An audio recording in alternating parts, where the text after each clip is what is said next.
Trial late चलता था, मतलब कि ट्रायल लेट चल रहा है, 1-1.5 साल हो गया, अभी तक चार्जेस तक फ्रेम नहीं हुए और आप ऐसी पिटीशन बनाकर हाई कोर्ट सुप्रीम कोर्ट जाते थे और आप जाकर बोलते थे कि मेरा जो ट्रायल है वो बहुत लंबे समय से पेंडिंग चल रहा है, वो डिले चल रहा है, तो मुझे ऐसे में बेल दी जाए और मेरा फंडामेंटल जो राइट है, जो आर्टिकल 21 बोलता है और उसका वायलेशन हो रहा है, जिसमें कि लाइफ एंड लिबर्टी की बात की जाती है। दोस्तों, आपने अक्सर ऐसा देखा होगा कई सारे केसेस में, जो भी चाहे केस रहा हो, वो चीटिंग फोर्जरी का रहा हो, मर्डर केस रहा हो, रेप केस रहा हो, पॉक्सो रहा हो, एनडीपीएस का मामला रहा हो या फिर ईओडब्ल्यू का मामला रहा हो, ऐसे मामलों में जब भी कभी ट्रायल लेट चलता था, मतलब कि ट्रायल लेट चल रहा है, 1-1.5 साल हो गया, अभी तक चार्जेस तक फ्रेम नहीं हुए और आप ऐसी पिटीशन बनाकर हाई कोर्ट सुप्रीम कोर्ट जाते थे और आप जाकर बोलते थे कि मेरा जो ट्रायल है वो बहुत लंबे समय से पेंडिंग चल रहा है, वो डिले चल रहा है, तो मुझे ऐसे में बेल दी जाए और मेरा फंडामेंटल जो राइट है, जो आर्टिकल 21 बोलता है और उसका वायलेशन हो रहा है, जिसमें कि लाइफ एंड लिबर्टी की बात की जाती है। इसीलिए मैक्सिमम लोगों को इसमें बेल मिल भी जाया करती थी, बट अब ऐसा होना थोड़ा मुश्किल हो जाएगा आगे आगे, क्योंकि दोस्तों ऐसा ही एक केस सामने आया था, जबकि उसमें बॉम्बे हाई कोर्ट ने मना कर दिया था ऐसे में बेल देने के लिए। तो जब वो सुप्रीम कोर्ट पहुंचा ये केस, तो क्या बोला सुप्रीम कोर्ट ने, इसके बारे में आज बात करेंगे, क्योंकि बेल लेने के लिए कई बार जो डिले ऑफ ट्रायल है, ये बहुत बड़ा ग्राउंड आपके पास होता है जिससे आपकी बेल हो जाती है। ज्यादा कुछ जानने के लिए क्या कहा है सुप्रीम कोर्ट की जजमेंट में, दोस्तों बने रहिए हमारे इस वीडियो से। नमस्कार दोस्तों, फिर एक बार स्वागत करता हूं आप सभी का अपने इस यूट्यूब चैनल पर, जिसका नाम है क्रिमिनल प्रैक्टिस और मेरा नाम है वीरेंद्र।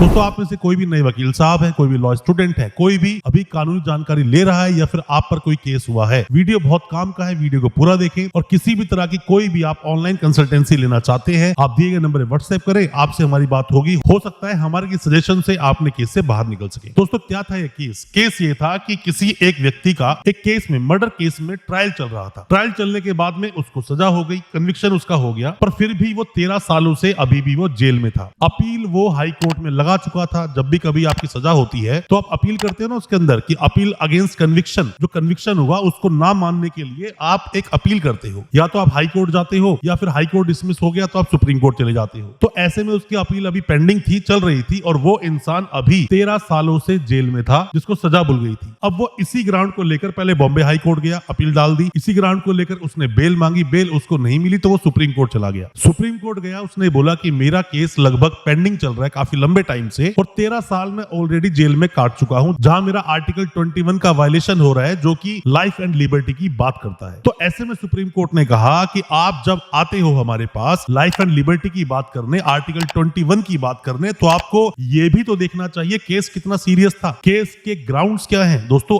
सभी केसेस में ऐसे ही चले जाना कि मेरा केस बहुत डिले चल रहा है और इसमें बेल दी जाए, क्योंकि ऐसा कोई पर्टिकुलर या कोई फ्रेम्ड कोई ऐसा नियम तो है नहीं कि आपका ट्रायल अगर डिले चल रहा है तो वहां जाकर आप कोई ग्राउंड देकर बेल ले लोगे। कोई सुप्रीम कोर्ट का ऐसा कोई जजमेंट हो, सिर्फ आर्टिकल 21 का यहाँ पर सहारा लिया जाता है बेल लेने में। तो सुप्रीम कोर्ट ने बोला कि भाई आप ऑलरेडी अंडरवर्ल्ड से जुड़े हुए हो, सुपारी लेकर लोगों को मारते हो, ऐसे में आपको बेल दे दे सिर्फ इसलिए कि ट्रायल में डिले चल रहा है, आप पर तो पहले भी केसेस है। तो दोस्तों, जब भी आप कभी भी इस ग्राउंड पे जाते हैं आगे कि मेरा केस बहुत डिले चल रहा है, इसके अंदर बहुत सारे अभी विटनेस एग्जामिन होने बाकी है, बेल आपको मिल सकती है, पर आपको देखना पड़ेगा केस क्या है। ऐसा ना हो कि मर्डर केस है, बिल्कुल सामने से आप किसी को मार रहे हो, सीसीटीवी फुटेज है, गवाह बहुत सारे हैं, सब कुछ आपके सामने है। ऐसे में अगर मान लीजिए आपको वहां पर बेल दे दी जाए, अभी चार्ज भी फ्रेम नहीं हुए हैं, तो ऐसे में बाहर आकर क्या आप सभी विटनेस को धमका नहीं सकते? क्या पुलिस के साथ में साठगांठ करके आगे का जो ट्रायल चलना है, क्या उसे आप हैम्पर नहीं कर सकते? क्या उसमें किसी भी तरह की छेड़छाड़ नहीं की जा सकती? क्या गवाह को धमकाया नहीं जा सकता? इन चीजों को भी देखना पड़ता है। गैंग रेप के मामले में कोई इंसान आ जाए कि मैं तो 2 साल से जेल में हूं, अभी तक तो मेरे ज्यादा मतलब विटनेस जो है एग्जामिन नहीं हुए, क्रॉस नहीं हुए, तो दोस्तों ये कोई ग्राउंड नहीं है। जब भी कोई ट्रायल चलता है, और ऐसा भी दोस्तों कहा सुप्रीम कोर्ट ने, एक दूसरे ऑर्डर्स आए थे जिसके अंदर ये बोला गया कि आपका जब ट्रायल शुरू हो गया, ट्रायल कब शुरू हो जाता है, मतलब कि पूरी इन्वेस्टिगेशन कंप्लीट हो गई, इन्वेस्टिगेशन कंप्लीट होने के बाद में चार्जशीट फाइल हो गई, चार्जशीट फाइल होने के बाद में सप्लीमेंट्री चार्जशीट भी आ गई, अब किसी भी तरह की इन्वेस्टिगेशन पेंडिंग नहीं है, चार्जेस भी फ्रेम हो गए, अब सीधा विटनेस को बुलाना शुरू कर दिया है। तो ऐसे में जो सीरियस नेचर के अपराध हैं उन्हें बेल ना दी जाए। गैंग रेप जैसे मामले, सीधा सीधा मर्डर कोई कर रहा है उस ऐसे मामले, या फिर एनडीपीएस में ऐसा कई बार देखा जाता है कि क्लियर रूप से दिख रहा है कि इस इंसान के पास से 2.5 किलो हेरोइन मिली या फिर 200 किलो गांजा मिला या उसके पास से अफीम मिली, तो ऐसे मामलों में भी कई बार बेल डिसमिस कर दी जाती है। पर मैं आपसे यही बोलूंगा, अपनी पर्सनल प्रैक्टिस के आधार पर जो हम